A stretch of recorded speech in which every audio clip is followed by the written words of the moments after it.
darkness, don't miss thought's bliss. Snack on wisdom, take a seat. Every bite feels so sweet.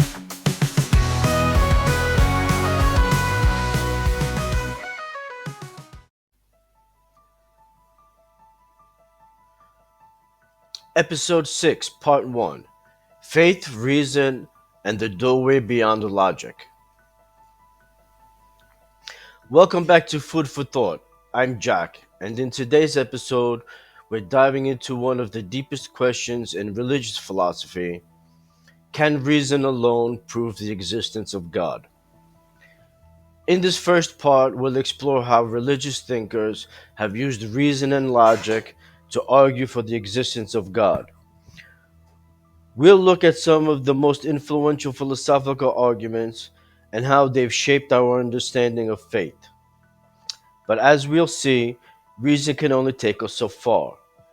And where does that leave us? Is there something more that reason can't explain?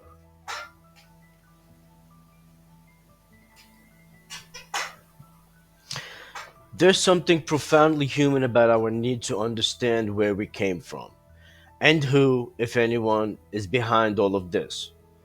From ancient Greece to modern day Oxford, thinkers have constructed arguments for God's existence, not to prove faith, but to show that belief in God isn't irrational. Let's start with Thomas Aquinas, and what's now called the cosmological argument. Imagine a line of dominoes stretching out forever. Aquinas asked, who tipped the first one? Everything we see has a cause, but that can't go on forever. Eventually, you need something uncaused, something outside the chain of events. That for Aquinas was God. Then there's Anselm's ontological argument. It's abstract but beautiful.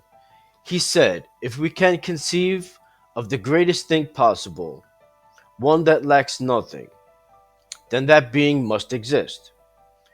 Not just in our minds, but in reality. Why? Because existence is part of greatness. It's a mind-bending argument. Some love it, some don't. But it asks us to stretch our logic into strange and holy spaces. And then there's Pascal's wager. He didn't try to prove God, he asked us to consider the odds. If God exists and you believe, you gain everything. If he doesn't, you lose little. But if God exists and you reject him, you risk losing everything. It's not about certainty, it's about trust in the face of uncertainty. These arguments don't demand belief, but they invite us to take faith seriously. They show us that the leap of faith isn't irrational. It may in fact be the most reasonable leap we ever take. But the best arguments have their limits, and that's what we'll explore next. David Hume famously said, you can't derive an ought from an is. Just because things are a certain way doesn't mean they should be. He also questioned whether causality is something we observe or just assume. For Hume, the world might be full of patterns, but those patterns don't prove a God behind them. Then came Immanuel Kant. He admired reason but said it can only take us so far. We can't reason our way to God. Why?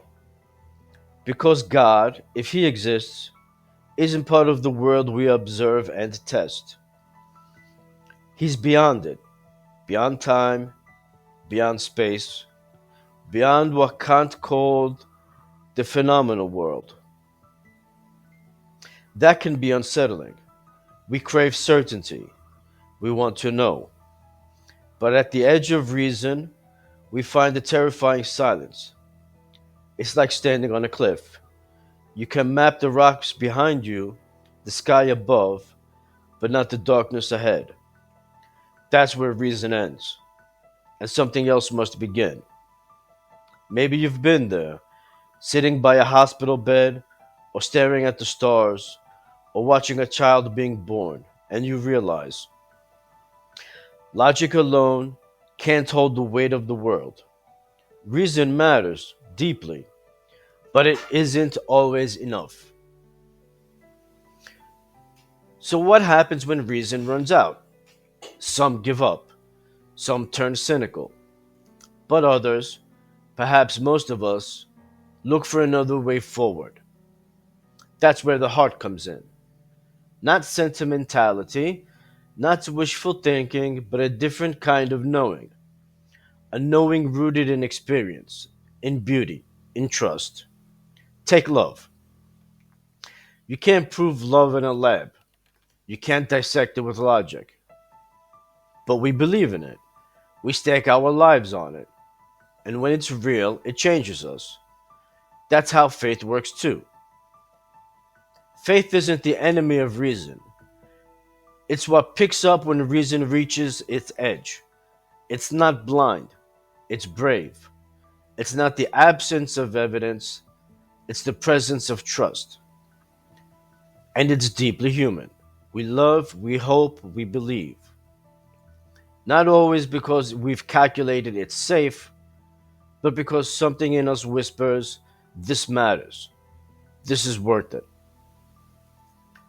Faith is the door you walk through when logic has taken you as far as it can, and something greater calls you to keep going.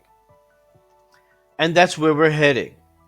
In part 2, we'll explore what it means to live with faith, not as a substitute for thought, but as its continuation. See you there. Thank you for joining me on Food for Thought today. If you enjoyed this conversation, make sure to subscribe, share, and keep the discussion going. You can find Food for Thought on YouTube and Spotify, and connect with me on X, Instagram, and Facebook. I'd love to hear your thoughts. So until next time, question what you know, challenge what you believe, and see where the truth takes you. Welcome to the show, where ideas flow. Feed your mind with thoughts that glow. Join the conversation, let's dive in deep. Food for thought, a feast to keep. Thoughts in motion, emotions high. Brainwaves crashing, reach for the sky. Every word spark ignites the heart. Sharing dreams, we're worlds apart. Thoughts in motion, emotions high.